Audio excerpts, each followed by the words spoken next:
Bien, nosotros vimos en la clase anterior qué significa la titularidad. En términos simples es así, es una regla general de atribución en virtud del cual el constituyente, el legislador, le reconoce a una persona natural y excepcionalmente a una persona jurídica o a un ente colectivo la titularidad de los derechos fundamentales, con las excepciones que vimos.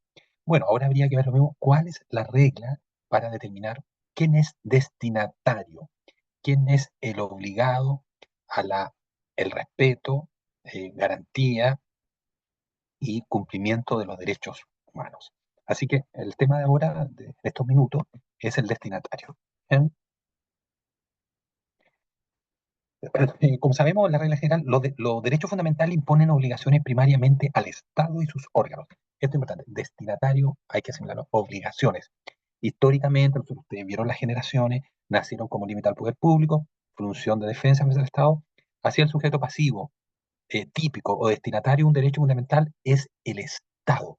El Estado es el destinatario, es el encargado de cumplir esa obligación de proteger, respetar, garantizar los derechos fundamentales, y el Estado hay que mirarlo en todas sus manifestaciones. Legislador, gobierno, administración, jueces deben acatar esos derechos.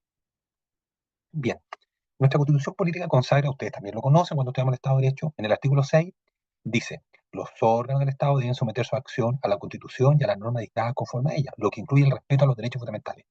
Por su parte, el artículo 15 segundo, también conocido de usted, señala que la soberanía tiene como límite el respeto a los derechos esenciales de la persona humana. Estas normas sujetan, esto es importante, estas normas sujetan a todos los poderes públicos, ejecutivo, legislativo, judicial, municipio, etcétera, al cumplimiento de los derechos constitucionales, al cumplimiento del respeto y garantía de los derechos fundamentales. En Chile, el jurista, el abogado tiene que hacer este ejercicio intelectual. Como veíamos, no es lo mismo en otras constituciones, como la española, por ejemplo, pero en especial como la portuguesa, la sudafricana, pero en especial la constitución alemana de 1943, Ley de Bonn de 1949, que en su artículo 1 dice que los derechos fundamentales vinculan a los tres poderes del Estado. Aparece la palabra textual. En Chile habitualmente no se trabaja así. Bueno, como ya habíamos dicho en el artículo 6, el mandato de la obligación genérica de acatar la Constitución, este mandato sugiere también que los particulares están vinculados por la Constitución. Al menos, y eso es importante, anótelo, los particulares están vinculados como destinatarios u obligados, al menos una obediencia general. Esto de los particulares lo vamos a ver al final. En suma, en Chile y en general, los derechos fundamentales irradian obligaciones en dos planos. Uno vertical, que vincula al Estado, vertical, Estado frente al individuo, y uno potencialmente horizontal, que involucra a los particulares entre sí, el efecto horizontal. Entonces, y veremos cómo se materializa esto.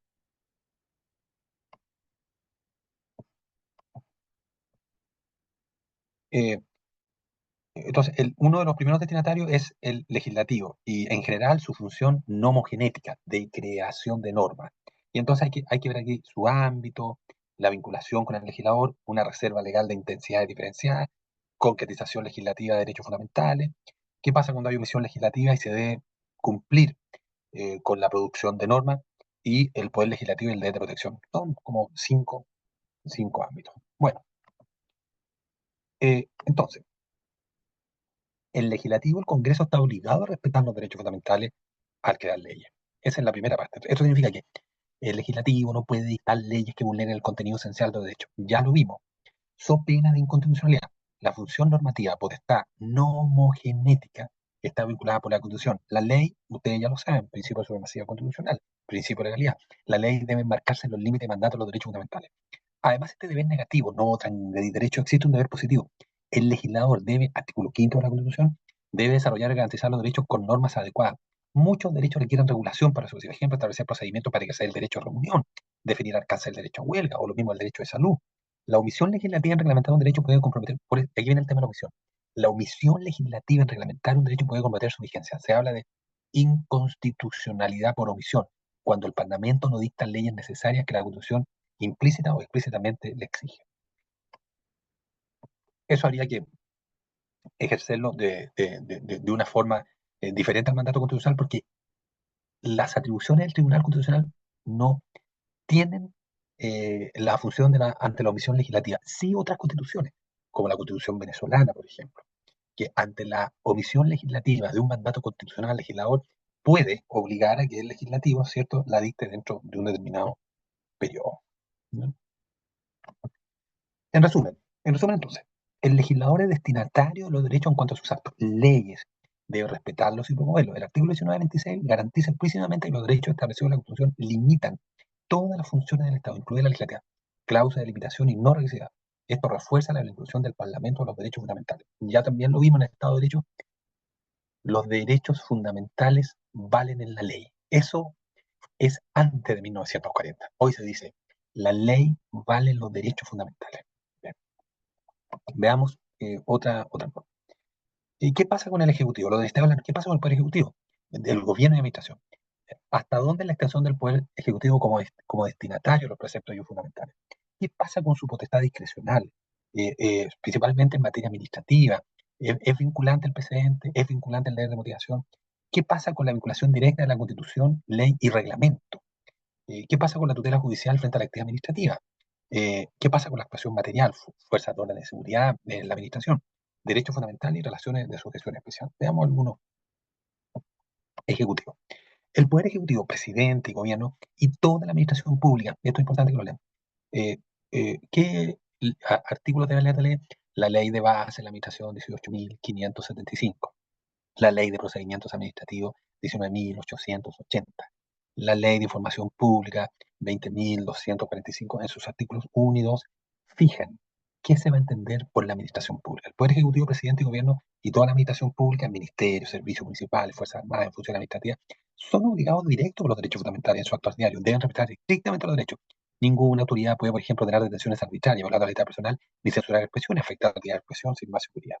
Además, este Poder Ejecutivo tiene el deber de proteger y garantizar los derechos. Esto implica prevenir violaciones por parte de terceros de los derechos. Por ejemplo, el Estado debe vigilar que empleadores y privados no vulneren derechos laborales fundamentales o que industria no contaminen en forma que viola el derecho a la salud y al medio ambiente. La Administración debe ejercer su potestad de policía e inspección para salvaguardar los derechos de las personas frente a los particulares. Entonces ahí hay una obligación nada en general, bien específica. La vinculación del Ejecutivo con los derechos es inmediata. No hay intermediación. Esto es la fuerza directa, la fuerza normativa que vemos en el Estado de Derecho, la vinculación directa. La vinculación del Ejecutivo con los derechos es inmediata. La Constitución, la ley y los reglamentos imponen límites a la discrecionalidad. Las autoridades administrativas deben motivar sus decisiones respetando principios de razonabilidad, igualdad y proporcionalidad derivados de los hechos. Por ejemplo, al dictar una sanción administrativa se debe respetar el debido proceso, en virtud del 19, número 3 de la Constitución. ¿Qué pasa con el control judicial? Y esto es un aspecto importante en la defensa de los derechos fundamentales. Si un órgano de la administración lesiona derechos fundamentales, los afectados cuentan con recursos legales. En Chile está el recurso de protección, procedente contra actos o omisiones arbitrarias legales de autoridades o particulares que vulneren ese derecho.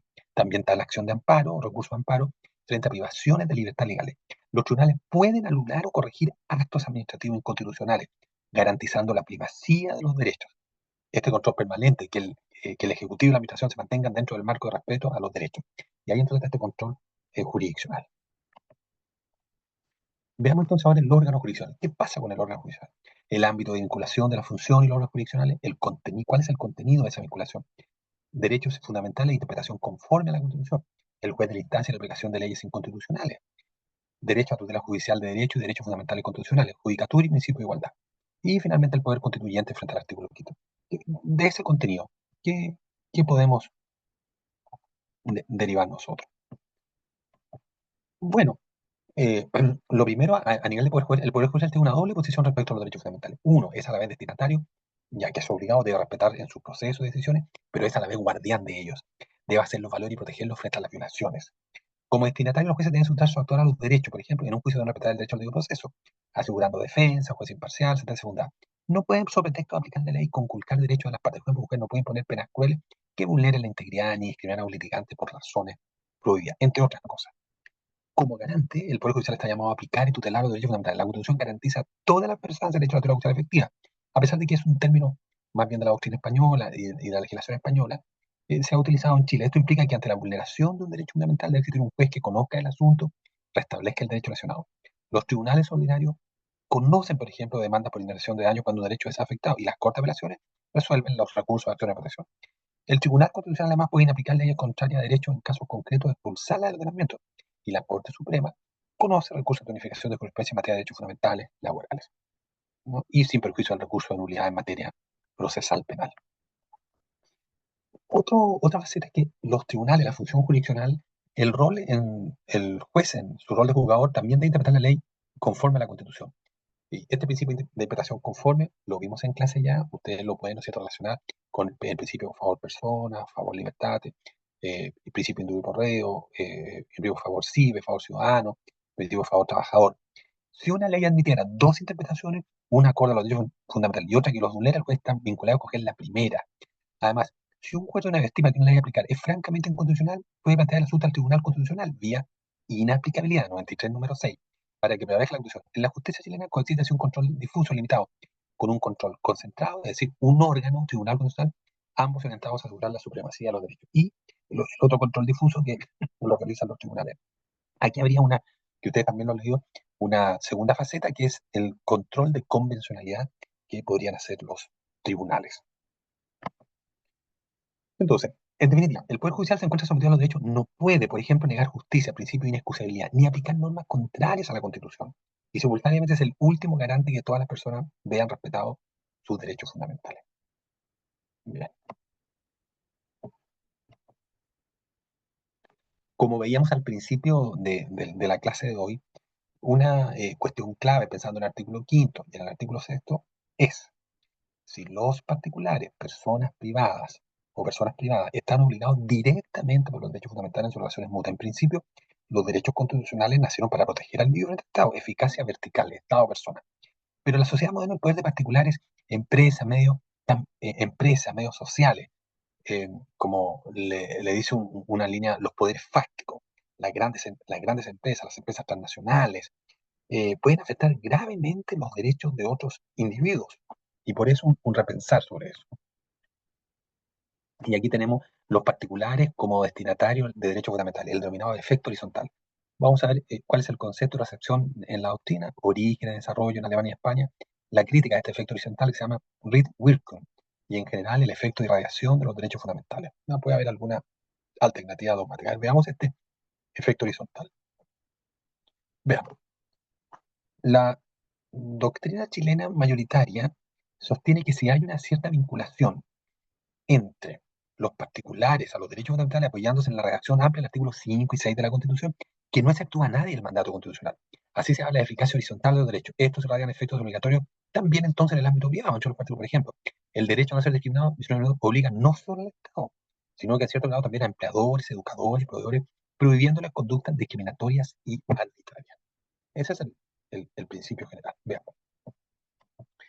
No obstante, esta eficacia particulares no es absoluta ni directa en Chile. Eso es el punto. En la práctica, los derechos fundamentales entre privados operan esto es importante que lo noten, operan por intermedio, mediadamente, a través de un filtro, a través de la legislación infraconstitucional. Es decir, suele ser necesaria una ley o norma que tipifique la violación y otorgue un remedio. Por ejemplo, la Constitución consagra la inviolabilidad del hogar 19 y 15, pero si un particular irrumpe en la casa de otro, no vamos al Tribunal Constitucional, sino que se ha hecho configura un delito, allanamiento sancionado por el Código Penal. Así el derecho se protege aplicando la ley penal.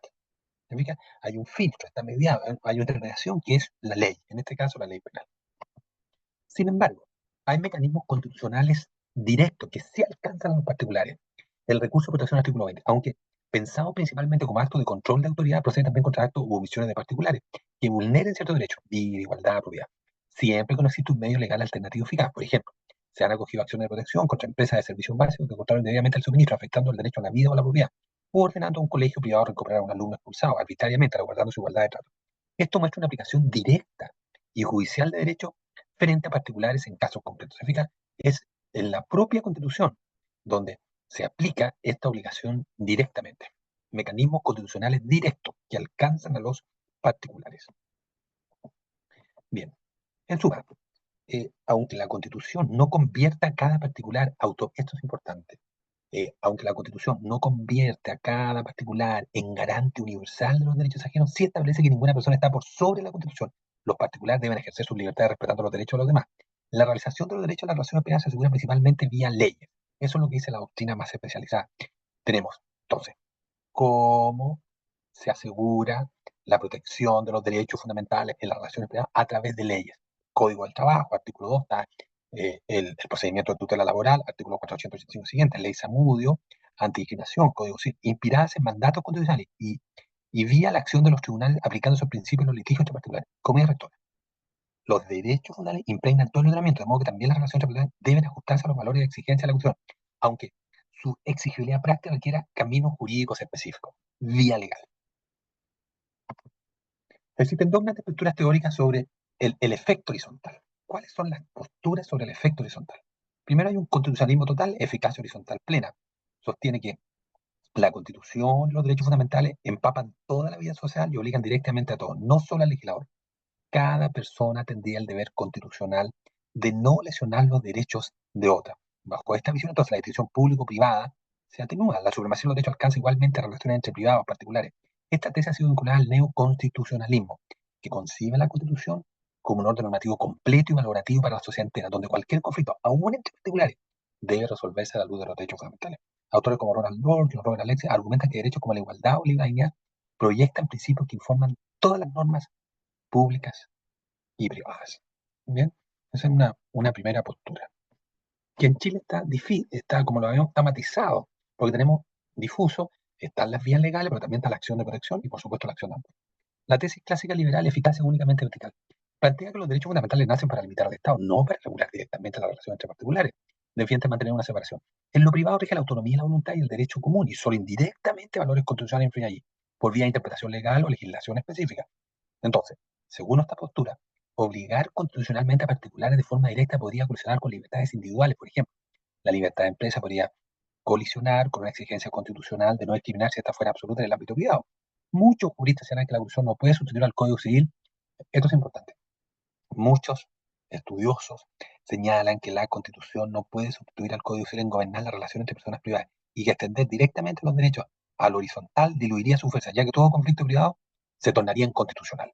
Esa es una de las mayores críticas también de la doctrina alemana. Eh, Como les había dicho, en Chile esto está un poco difuso, no aparece tan claro. En Chile este debate se ha dado en doctrina y en fallo, mientras algunos, como Alejandro Silva Acuñado, José Luis Sea, enfatizaron que nadie escapa a la obediencia constitucional y que por tanto los patrones están vinculados.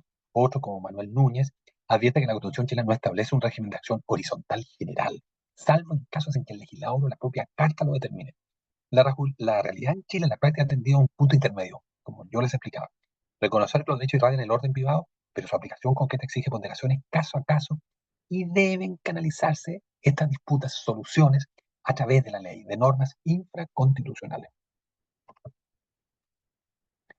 Bien, por ejemplo, práctica. Derechos laborales fundamentales. La reforma del Código del Trabajo de 2001 incorporó un procedimiento de tutela laboral permitiendo a un trabajador demandar a su empleador privado por lesiones a derechos fundamentales en el contexto de la relación laboral. Discriminación, acoso, violación a la vida privada, libertad, etc. Aquí se ve claramente la aplicación de la Constitución en la esfera privada, pero vía ley. No discriminación, la ley 20.609 ley Samudio establece medidas contra la discriminación arbitraria por parte de cualquier persona pública o privada. Faculta demandar ante tribunales civiles a particulares, un club social, una empresa que discrimine ilegalmente, dando tutela jurídica del derecho a la igualdad y no discriminación más allá del Estado, pero vía procedimiento legal, no a través de un mecanismo directo que establezca la Constitución como la acción de protección. Veamos otra práctica, responsabilidad civil por acto ilícito. Si un medio de comunicación privado atenta contra el honor de alguien con informaciones falsas, la víctima puede instalar un juicio civil por daño moral. El juez civil al resolver deberá ponderar el derecho a la honra de la víctima y la libertad de expresión del medio social, del medio de prensa, ambos de rango constitucional, aplicando el Código Civil pero interpretándolo conforme a los estándares constitucionales y derechos humanos. Ejemplo, doctrina real, malicia si corresponde. Así, indirectamente la decisión entre particulares se basa en criterios constitucionales, indirectamente. Y vamos a ver el caso Lut. El, eh, A nivel de jurisprudencia constitucional, el Tribunal Constitucional ha señalado, por ejemplo, que la garantía de igualdad ante la ley 19 número 2 no solo obliga al legislador, sino que es un principio que debe regir las decisiones de toda autoridad y también impregna el actuar de los particulares en posiciones dominantes. Y así, en una sentencia dijo que el 19 establece una regla general de respeto a los derechos que alcanza a todos. En síntesis, la práctica chilena muestra una eficacia horizontal indirecta o mediada de los derechos fundamentales. No hay normalmente acciones constitucionales directas de un particular contra otro, salvo, por supuesto, que ha ejercido una gran influencia en la acción de protección en casos acotados, pero sí un entramado legal inspirado en la Constitución que responsabiliza a privados cuando vulneren gravemente derechos. La Constitución actúa como guía e intérprete supremo en cualquier caso, de modo que ningún ámbito, ni siquiera el privado, queda totalmente ajeno a sus valores y mandatos.